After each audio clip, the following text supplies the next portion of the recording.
A plenitude do caminho estreito, capítulo 17. No caminho guiado pelo Espírito Santo. No primeiro livro das Sagradas Escrituras, vê-se claramente a evidência da existência do Espírito na criação. Gênesis é o início, o nascimento. No capítulo 1 e versículo 26, conclui-se que 3 pessoas da Divina Trindade criaram o homem à imagem e semelhança de Deus. Façamos. Essa palavra encontra-se no plural, identificando a sua presença no momento em que Deus formava Adão. Espírito Santo, segundo o dicionário teológico, significa pneumatos. É a terceira pessoa da Trindade. É um ser dotado de personalidade e de vontade própria. Espírito significa sopro, hálito, vento, princípio de vida. O Espírito Santo não é apenas uma influência, ele é uma pessoa divina. Quem distribui as numerosas bênçãos, quem distribui o poder de Deus e tem posto à nossa disposição. A palavra nos mostra que ele possui atributos de uma pessoa, pois ele pensa, tem vontade e também sente tristeza. Não entristeçais o Espírito Santo. O poder do Espírito Santo é visto na criação e na transformação dos homens em novas criaturas, na ressurreição de Cristo. Ele possui alguns nomes: Espírito de Cristo, Espírito de vida, Espírito de adoção. No Novo Testamento, o Espírito Santo é identificado também como Espírito de Cristo, quando o seu maior compromisso é a glorificação do Filho de Deus. O Espírito Santo fala, revela, ensina, intercede, comanda e testifica de Jesus.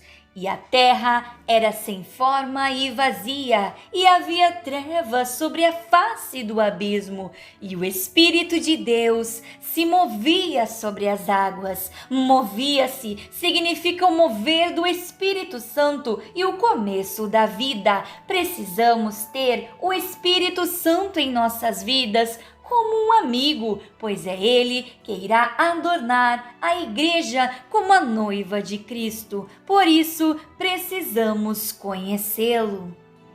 Recebemos o Espírito Santo em nós quando aceitamos a Jesus. Então, ele passa a interceder por nós com gemidos inexprimíveis, que não podem ser explicados. Então, ele ora por nós, pois não sabemos orar como convém. Ele nos guia em toda a verdade, nos inspira e nos dá forças. Devemos conhecê-lo em toda a sua plenitude.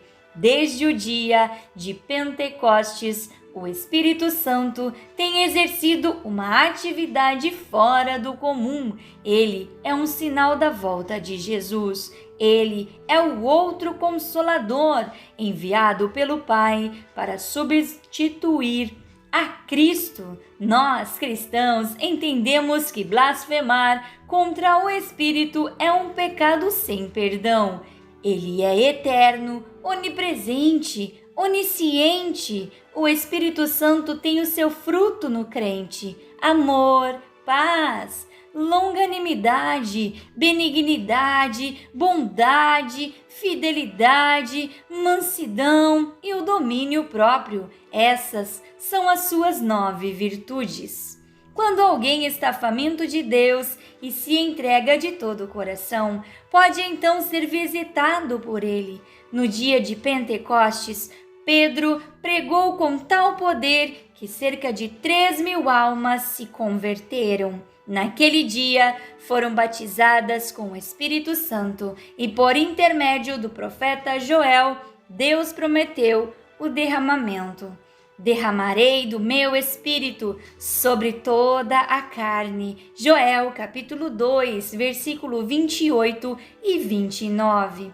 O recebimento é figurado como o divino batismo e é a imersão no Espírito. Ser cheio do Espírito, e foram cheios quando o Espírito veio aos discípulos. No cenáculo evidenciavam estar cheios a ponto de acharem estar embriagados. O que é o batismo no Espírito Santo?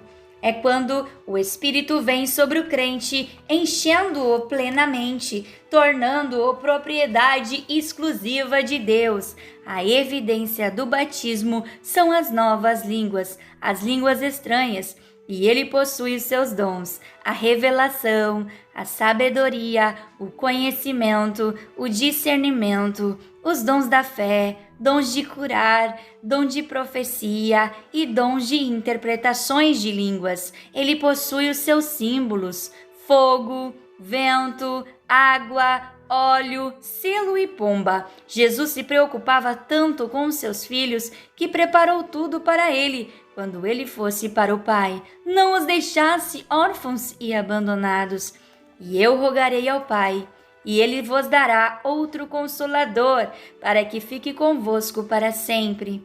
O Espírito da verdade, que o mundo não pode receber, porque não o vê, não o conhece, mas vós o conheceis, porque habita convosco e estará em vós. Note que o cristão nunca está sozinho, pois ele está em vós, e ainda diz: quando ele vier, ele vos guiará em toda a verdade, porque não falará sobre si mesmo, mas dirá tudo o que tiver ouvido e vos anunciará o que há de vir. O homem natural não compreende as coisas do Espírito de Deus, porque lhe parecem loucura, e não podem entendê-las, porque elas se discernem espiritualmente. Mas o que é espiritual discerne bem tudo, ele de ninguém é discernido. Por isso, o cristão muitas vezes não é compreendido, pois vive em uma atmosfera espiritual muito elevada. Ele é cabeça e não cauda. Ele sempre se destaca em tudo que faz. Ele sempre brilha, pois os ministérios espirituais só podem ser entendidos através do discernimento do Espírito. Romanos, capítulo 8, versículo 26 e 27, nos mostra que ele intercede por nós com gemidos, lamentos de dor inexprimíveis que não se pode explicar. Ele sonda os corações e conhece a intenção do Espírito. Existem dois tipos de natureza: a natureza pecaminosa e a natureza espiritual. A natureza pecaminosa concentra-se nas coisas da carne: pecado, falta de fé, murmuração. Essa é a natureza adâmica, é morte, é inimizade contra Deus e não agrada a Deus.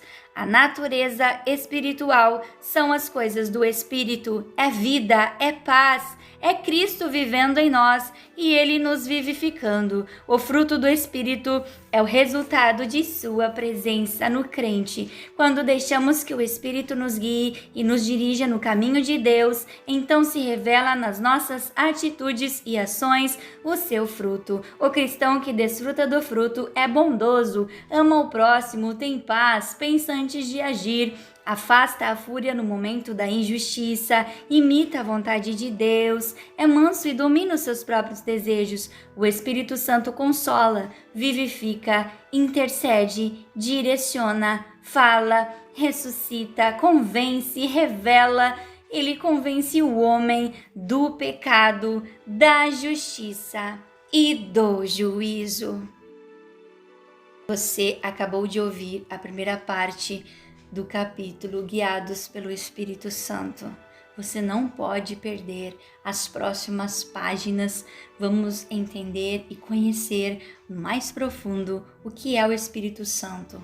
Te encontro no nosso próximo áudio e não esquece de se inscrever aqui no canal. Fiquem todos na paz de Deus.